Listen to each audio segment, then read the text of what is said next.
কচুগুলো খোসা ছাড়িয়ে নেব। এগুলো আমি আগে থেকে সেদ্ধ করে নিয়েছি। বন্ধুরা, আজকের এই মুখি কচুর রেসিপিটি হয়ে গেছে। আমি বাটা মাছ দিয়ে রান্না করেছি, আপনারা ইলিশ মাছ দিয়েও রান্না করতে পারেন। আর রান্না করলে কিন্তু খুবই ভালো লাগে। আর আপনারাও বাড়িতে এভাবে রান্না করবেন, এই কচু দিয়ে মাছ দিয়ে রান্না করলে খুব ভালো লাগে। নমস্কার বন্ধুরা, নিয়াজ কিচেনে সবাইকে স্বাগত জানাই। আজকে আবারও ফিরে এসেছি নতুন রেসিপি নিয়ে। আজকে আমি রান্না করব মুখি কচু। আমাদের গ্রাম বাংলায় যে মুখি কচুটা পাওয়া যায় সেটা দিয়ে আমি বাটা মাছ দিয়ে সেই কচুটা রান্না করব। আপনারা প্রথম থেকে শেষ পর্যন্ত পুরো ভিডিওটা দেখবেন, আশা করি ভালো লাগবে।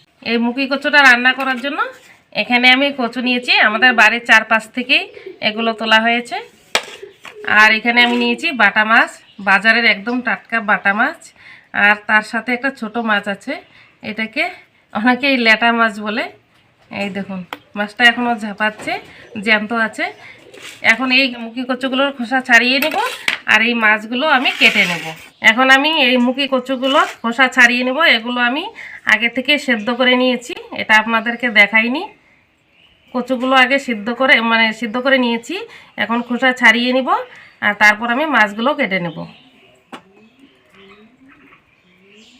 এখন আমি মাছগুলো কেটে নেব। দেখুন বন্ধুরা, কচুগুলো খোসা ছাড়িয়ে নিয়েছি আর এদিকে আমি মাছগুলো কেটে নিয়েছি।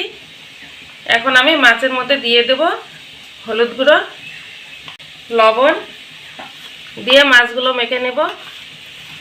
উনুনে একটা কড়াই বসিয়ে দিয়েছি, কড়াইটা গরম হয়ে গেছে। এখন আমি কড়াতে দিয়ে দেব তেল।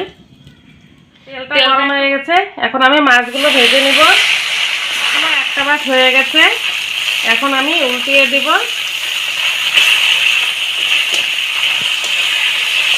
মাছগুলো ভাজা হয়ে গেছে, এখন আমি নামিয়ে নিচ্ছি।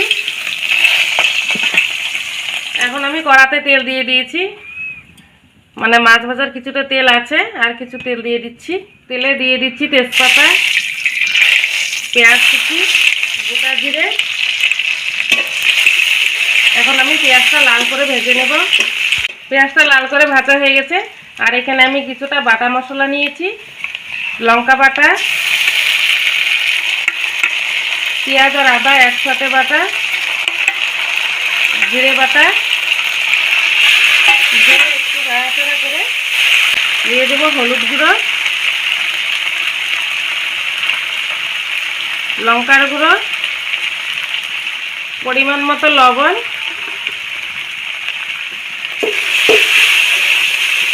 একটু নাড়াচাড়া করে মশলা রাখা থালাটা দিয়ে একটু জল দিয়ে দিব।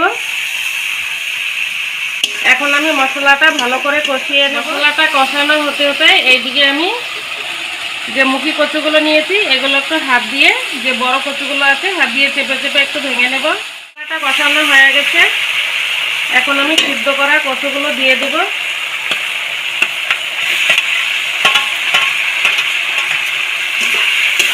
এখন আমি ভালো করে একটু এভাবে নাড়াচাড়া করে নিই। এখন আমি হালকা একটু জল দিয়ে দেব, দিয়ে একটু কষিয়ে নেব ভালো করে। এইভাবে নাড়াচাড়া করে কষিয়ে নেব। কষানো হয়ে গেছে, এখন আমি জল দিয়ে দেব।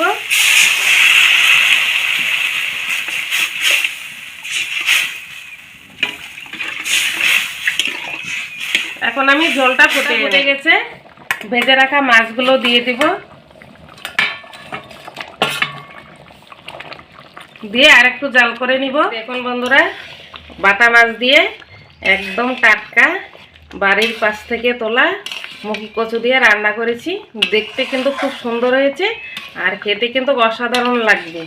এই কচু কিন্তু সবাই পায় না, মানে সব জায়গায় থাকে না, আর খেতে কিন্তু খুব অসাধারণ লাগে।